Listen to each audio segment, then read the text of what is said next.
Assalamualaikum warahmatullahi wabarakatuh. My name is Tika Kumalasari from the 2017 class. My identity number is 17220297. Dan di video kali ini saya akan membahas tentang materi analisis dan desain pekerjaan dan juga perencanaan sumber daya manusia. Video ini untuk memenuhi tugas 3 dan tugas 4 dari mata kuliah Human Resource Management for English Institution Provider. Langsung ke yang materi pertama, yaitu analisis dan desain pekerjaan.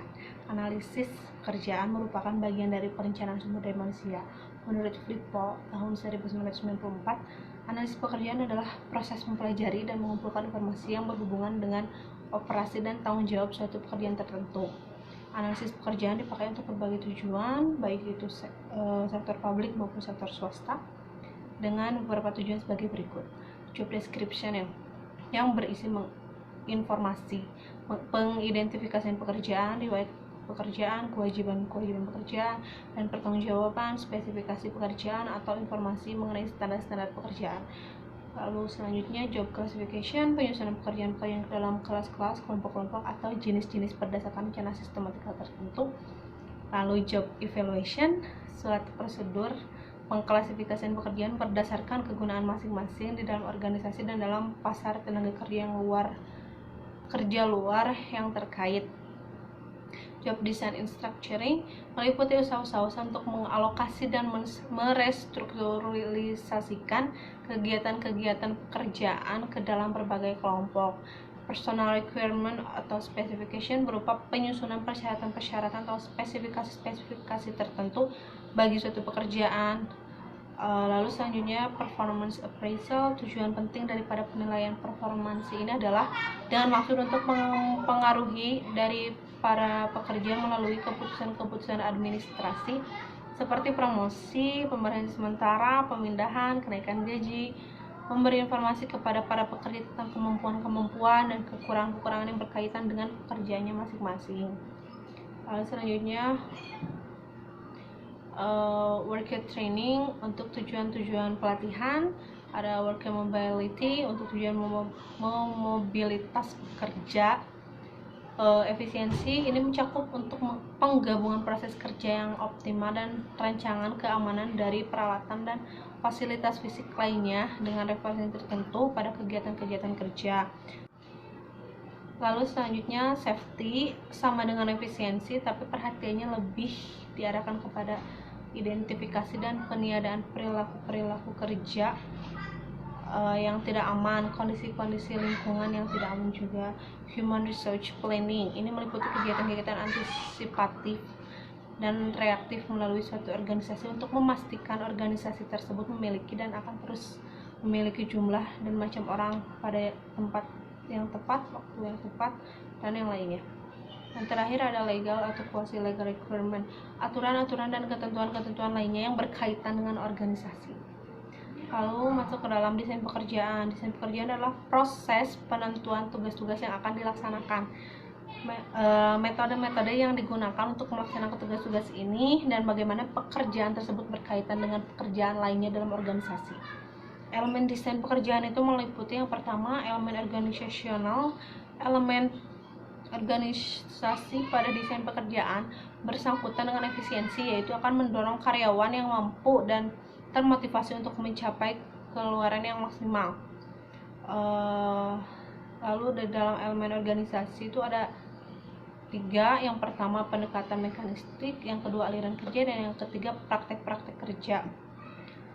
Lalu selanjutnya ada elemen lingkungan. Elemen-elemen lingkungan pokok dalam perencanaan pekerjaan adalah kemampuan dan tersedianya karyawan berpotensi. Dalam hal ini meliputi 2 hal, yaitu eksternal dan internal. Internal adalah tersedianya karyawan-karyawan memiliki potensi baik dalam melaksanakan bidangnya. Sedangkan eksternal adalah pengaruh dari masyarakat. Lalu yang ketiga adalah elemen keperilakuan. Ada beberapa elemen keperilakuan yang perlu dipertimbangkan dalam desain pekerjaan, diantaranya yang pertama otonomi, yang kedua variasi pekerjaan, yang ketiga identitas tugas, dan yang terakhir umpan balik. Yang dimaksud otonomi adalah bagaimana karyawan dapat melaksanakan tugasnya dengan baik dan bertanggung jawab dengan apa yang dilakukan. Lalu variasi pekerjaan adalah bagaimana karyawan dapat melakukan pekerjaan yang tidak membosankan, karena membosankan akan menimbulkan kelemahan dan kelelahan mengakibatkan kesalahan dalam melakukan pekerjaan. Identitas tugas yaitu suatu pekerjaan harus punya identitas agar karyawan-karyawan itu mempunyai rasa tanggung jawab saat melakukan pekerjaannya. Umpan balik, bila pekerja memberikan umpan balik tentang seberapa baik pekerjaan, maka karyawan akan mempunyai motivasi untuk melaksanakannya dengan baik. Baik, sekian tentang materi analisis dan desain pekerjaan. Kita lanjut ke materi yang kedua, yaitu perencanaan sumber daya manusia. Perencanaan sumber daya manusia merupakan proses perencanaan sistematis untuk memaksimalkan sumber daya manusia sebagai aset utama perusahaan. Tujuan dari ini adalah untuk memastikan kesesuaian antara tenaga kerja dan pekerjaan, baik dari segi jumlah maupun kualitas yang dibutuhkan. Perencanaan sumber daya manusia bermanfaat bagi perusahaan dalam berbagai hal, yaitu membantu HR mengantisipasi kebutuhan tenaga kerja dengan berbagai kualifikasi di kemudian hari. HR bisa bekerja secara proaktif dalam menentukan kandidat yang sesuai, lalu yang tidak sesuai dengan tujuan masing-masing perusahaan. Perencanaan SDM memungkinkan HR untuk mengidentifikasi, memilih, dan mengembangkan kompetensi atau tenaga kerja yang dibutuhkan oleh perusahaan. Langkah dalam proses perencanaan sumber daya manusia yang harus dilakukan yaitu menganalisis tujuan organisasi. Tahap pertama dalam perencanaan adalah menganalisis apa yang dicapai oleh organisasi tersebut. Tujuan organisasi di sini dapat diurai menjadi tujuan yang lebih fokus pada tujuan yang dicapai oleh unit kerja atau bagian tertentu sebagai bagian produksi, bagian pemasaran, atau bagian keuangan sebagai contohnya.